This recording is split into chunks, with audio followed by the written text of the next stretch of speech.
Thank you, Mr Speaker. I move that this House has no confidence in the Minister for Health and Wellbeing, and that this House calls on him to resign for his failures in the health portfolio, in particular his failure to deliver on Labour's key election commitment to fix the ramping crisis. Minister. So I move that the time allocated to the debate be 60 minutes in lieu of question time. Is that seconded? Yes, sir. I put the question. Those in favour say aye. Aye. Those against say no. The ayes have it. The Leader. Thank you, Mr Speaker. Mr Speaker, it is an extraordinary tool within the parliamentary toolkit to use a motion of no confidence in a minister. But from time to time, a motion of no confidence is required. A motion of no confidence is required, Mr Speaker, when a situation is so grave that it needs to be brought to the community's attention, that it needs to be brought to the Parliament's attention, and that this House must decide on whether or not a minister has the confidence of this place to continue to fulfil his appointed duties. Mr Speaker, the Labour Party went to the 2022 state election with a central election commitment. They positioned their election campaign around fixing the health system, and within that they said that they would fix the ramping crisis. There was no doubt about how central that commitment was, and it was a commitment that cut through. South Australians voted for Labour Party candidates on the basis that they would fix the health system and that they would fix the ramping crisis. It worked. It changed votes. South Australians put their faith in the Labour Party of South Australia, in our Premier, and in the Health Opposition Shadow Minister at the time. They put their faith in Labour to deliver, and the statistics speak for themselves. They are not delivering on this central commitment. Shame. South Australians are cynical. South Australians are worried, and many South Australians are scared. They're scared to call an ambulance. They're scared to front up at an emergency department. They're scared for themselves, and they're scared for vulnerable family members who might rely on our health system. Shame. 4,773 hours were lost on the ramp in the last month, in May 2024. To put that into perspective, 1,522 hours were lost on the ramp during the last month that the Liberal Party was in office here in South Australia, February 2022. Now, 1,522 hours is perhaps not acceptable, and we should strive to do better than that. But the Labour Party said they would. They said they would fix the ramping crisis. And 4,773 hours is a far, far worse figure. Now, it's important, it is so important that we don't just get caught up in the statistics and the figures, because sitting behind those figures are real lives. People who are sitting in ambulances, paramedics who are working with patients in ambulances, ambulances sitting on ramps, ramps at Modbury Hospital, ramps at the Lyle McEwen Hospital, at the Royal Adelaide Hospital, at Noarlunga Hospital, at Flinders Medical Centre. But actually, ramping has now spread to regional South Australia. We know that ramping is now occurring at Mount Barker Hospital. We know that there are cases of ramping occurring at Mount Gambier Hospital in our state southeast. The crisis has spread from the city into the regions. And that is just unacceptable. Shame. These are real lives and real people in real places, struggling, fearful for their lives. Patients do not call ambulances unless there is a fear and need to go to a hospital. And when they get to a hospital, they want intervention, they want care, they want support. The ramps are full, but our emergency departments are full too, and our hospitals beyond the emergency departments are full. We know that last week, 5 consecutive days, our hospitals were on cold white. That means that there is not a single available bed in metropolitan Adelaide's hospitals. Not a single bed. What sort of message does that send to South Australians when it comes to calling an ambulance? What sort of message does that send to South Australians about the level of care and support for the most vulnerable in our society, because when you need to go to a hospital, you are vulnerable. No matter what your status in life, you are at your most vulnerable when you front up at a hospital for care. Mr. Speaker, the Labour government made this commitment.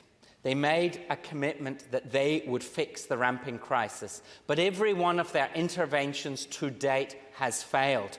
And they talk about aged care being part of the problem. They talk about the NDIS being part of the problem. They talk about COVID and other respiratory conditions being part of the problem.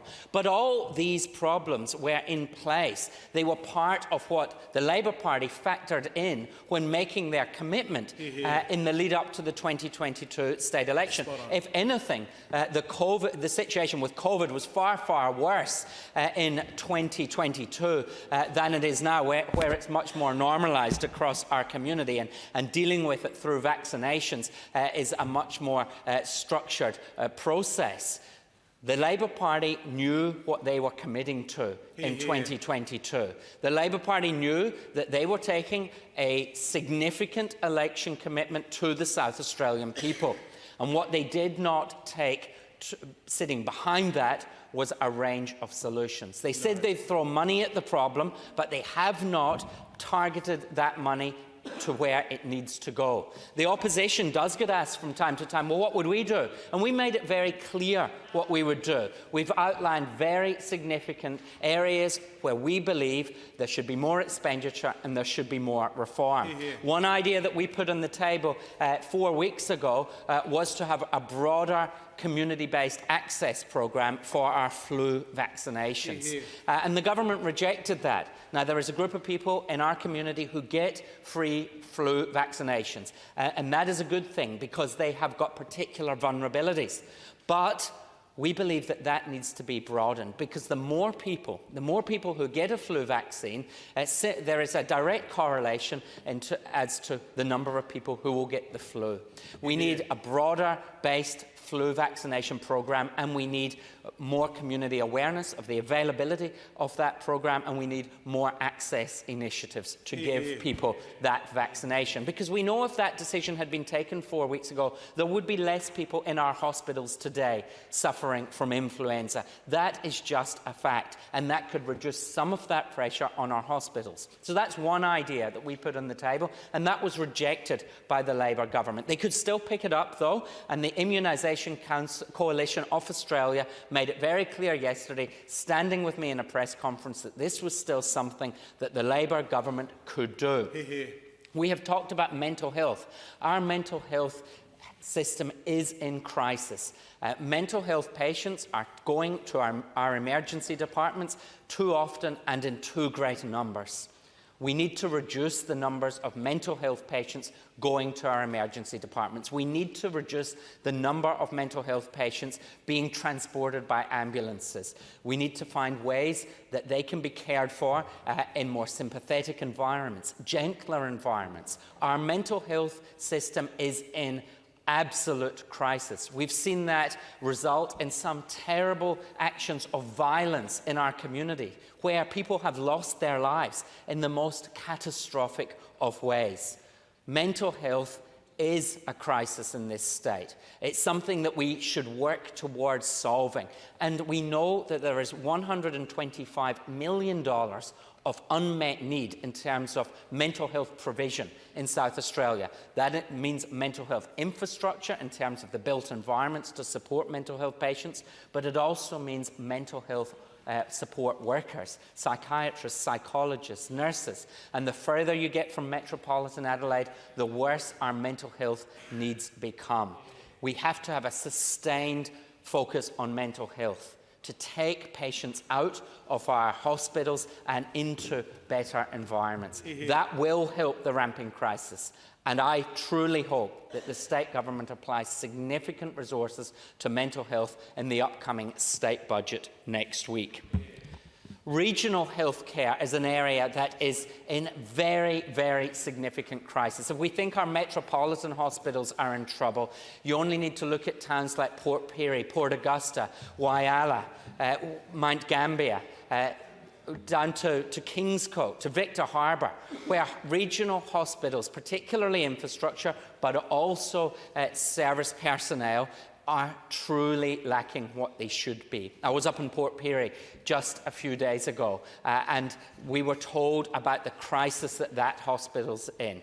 The government made a commitment to do a major infrastructure project at Mount Gambier Hospital. That project has not even begun yet. A commitment made before the 2022 state election will probably not even be delivered before the 2026 state election. And that is not what the good people of Mount Gambier were led to believe. They believed, like many of Labour's health promises, that these commitments were silver bullets that would be delivered with incredible speed. That was the impression that we were given as South Australians in the lead up to the 2022 state election.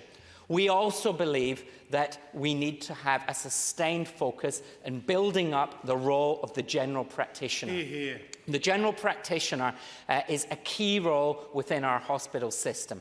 And that old-fashioned idea, and it may be old-fashioned, but it is so important that you can rely on your GP to deal with most of your health needs. We need to get back to that in regional South Australia, but also metropolitan Adelaide as well. And there are certain parts of the general practitioner role which are supported by the federal government, absolutely. But it has to be federal and state working together to build up these roles, to celebrate these roles, to make it a profession of choice from medical students, and to provide a pathway to GPs practicing right across our state. The decline of the general practitioner and the lack of people studying to be general practitioners who are specialists in generalist medicine is so important. We have to focus on that area. Without a functional community of GPs, our health system will continue to decline.